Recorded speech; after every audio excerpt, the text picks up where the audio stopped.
ভোটের গরমে আজ ফুটবে বাংলা, কারণ টক্কর এবার মমতা মোদির। জোড়া সভা করবেন নরেন্দ্র মোদী, প্রথমে শিলিগুড়ি তারপর ব্রিগেড। পাল্টা কোচবিহারের দিনহাটায় সভা মমতা বন্দ্যোপাধ্যায়ের। উত্তরবঙ্গে রাজায় রাজায় লড়াই।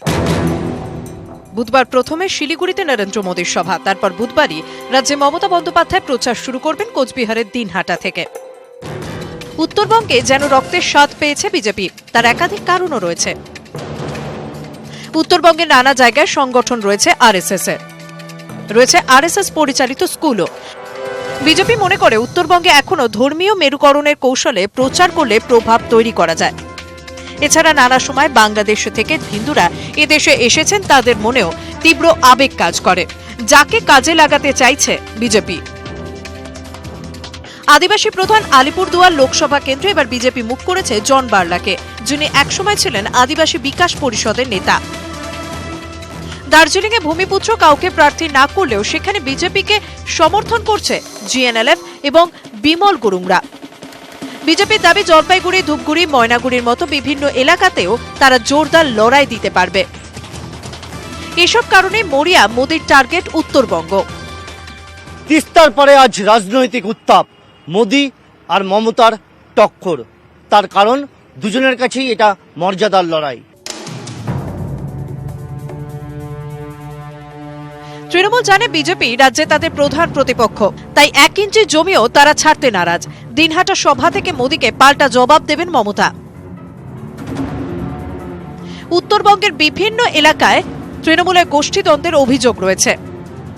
বিরোধীদের দাবি রয়েছে প্রতিষ্ঠান বিরোধী হাওয়াও। কিন্তু এইসব ফ্যাক্টরকে কাজে লাগিয়ে বিজেপি যাতে তাদের বিপাকে ফেলতে না পারে তা নিশ্চিত করতে উত্তরবঙ্গে পড়ে থাকছেন তৃণমূল নেত্রী। তিনিও প্রচারে ঝড় তুলবেন। উত্তরবঙ্গের প্রতিটি লোকসভা কেন্দ্রে একাধিক সভা করবেন মমতা। শিলিগুড়ির পরে বুধবার মোদীর সভা ব্রিগেডে।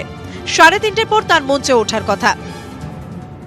ব্রিগেডের একদিকে ভিক্টোরিয়া মেমোরিয়ালের দিকে তৈরি হয়েছে বড় মাপের এই মঞ্চ। এই মঞ্চেই আসবেন প্রধানমন্ত্রী নরেন্দ্র মোদী।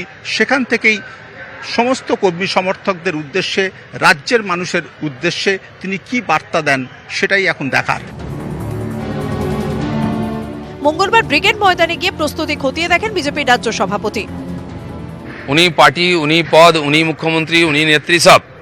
আর আমাদের তো একটার পর একটা এমন বাউন্সার দেবে আমাদের বোলাররা, ওদের একজনই বোলার, সে ফ্লপ হয়ে গেল তো ম্যাচ গেল। আর আমাদের তো বাউন্সার, গুগলি, স্পিন সব আসতে থাকবে। মমতা ব্যানার্জিকে ঝড় তুলতে হবে না, এটাই তো ওদের বোঝানো যায় না। মমতা ব্যানার্জি মানুষের হৃদয়ের মধ্যে আছে, সুতরাং হৃদয়ের মধ্যে যখন তাকে এত সরাতে পারবে না। মমতা ব্যানার্জি নিশ্চিত তার ইস্যু নিয়ে তার ক্যাম্পেইন করবে। একদিকে রাজ্যের শাসক দল, আরেকদিকে কেন্দ্রের শাসক দল, একদিকে প্রধানমন্ত্রী, আরেকদিকে মুখ্যমন্ত্রী। লড়াই রাজায় রাজায়, লড়াই কাঁটায় কাঁটায়। নিউজ 18 বাংলা। নরেন্দ্র মোদীর ব্রিগেড সমাবেশ, এই প্রথম ঢাকা ব্রিগেড। একে ভোটের গরম, তার উপর এপ্রিলের গরম। মোদীর ব্রিগেডে তাই 9টি জার্মান অ্যালুমিনিয়ামের হ্যাঙ্গার। মোদীর টার্গেট বাংলা, প্রচারে ঝড় তুলতে মোদীর সভা ব্রিগেডে। এই সভায় কিরকম ভিড় হবে তা নিয়ে বিজেপি তৃণমূলের দরজা শুরু।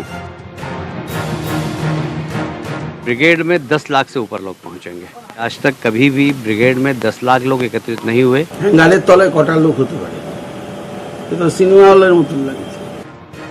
বুধবার নরেন্দ্র মোদীর ব্রিগেড সমাবেশে নজর কাড়বে এক জার্মান চরিত্র। জার্মান অ্যালুমিনিয়ামের হ্যাঙ্গার এই প্রথম ব্রিগেড সমাবেশে হবে এমন ছাউনি লাগিয়ে।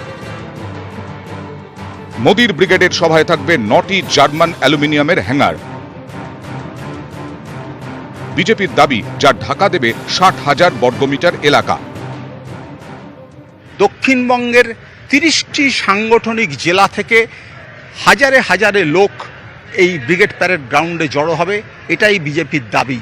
লক্ষাধিক মানুষের জনসমাগম করে তারা বার্তা দিতে চাইছে দক্ষিণবঙ্গ তথা গোটা রাজ্যকে।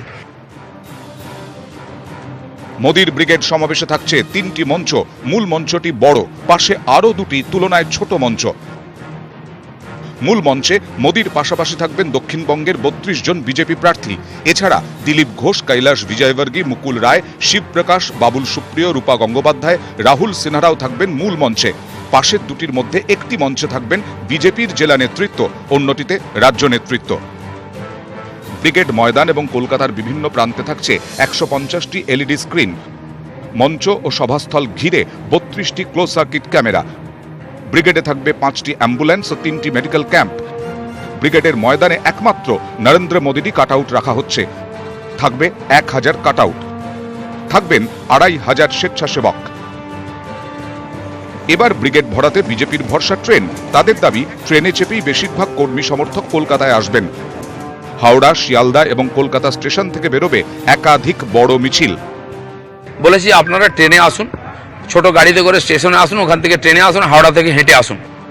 মঙ্গলবার সন্ধ্যে থেকেই অনেকে কলকাতায় আসতে শুরু করেছেন। তাদের জন্য রাজ্য বিজেপির সদর দফতরের কাছে ছাউনি বেঁধে থাকার ব্যবস্থা করা হয়েছে। এছাড়া উত্তর কলকাতার 2টি ধর্মশালারও ব্যবস্থা করেছে বিজেপি। এই ধর্মশালাতেই থাকছে খাওয়া দাওয়ার ব্যবস্থা।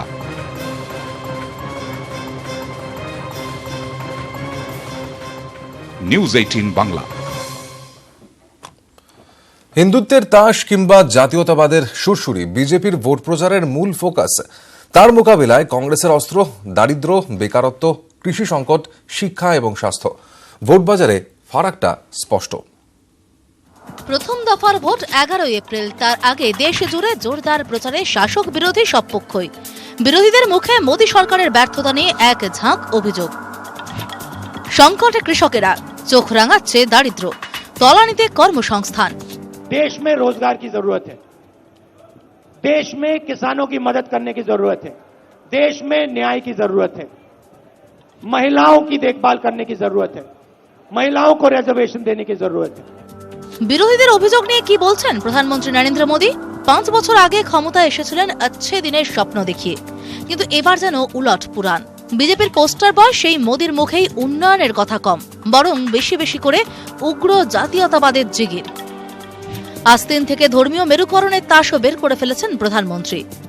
जब आपने हिंदू आतंकवाद शब्द सुना, आपको गहरी चोट पहुंची थी कि नहीं पहुंची थी? हजारों साल का इतिहास, हिंदू कभी आतंकवाद करे ऐसी एक भी घटना है क्या? এনডিএ সরকারের আমলে অর্থনীতির গ্রাফ নিচের দিকে। নোটবন্দি সহ নানা কারণে কর্মসংস্থান প্রায় শূন্য। সমস্যায় জেরবার কৃষকেরা, কপালে ভাঁজ ফেলেছে দারিদ্র্য। মোদী সরকারের এই সব ব্যর্থতাকে তুলে ধরেই প্রচারের মোড় ঘোরানোর চেষ্টা করছেন রাহুল গান্ধী। বিরোধীদের অভিযোগ, সমাজের জ্বলন্ত সমস্যাগুলিকে কৌশলে এড়িয়ে যাচ্ছেন প্রধানমন্ত্রী। রাহুলের তোপ, আসল সমস্যা থেকে মুখ লুকোচ্ছেন মোদী।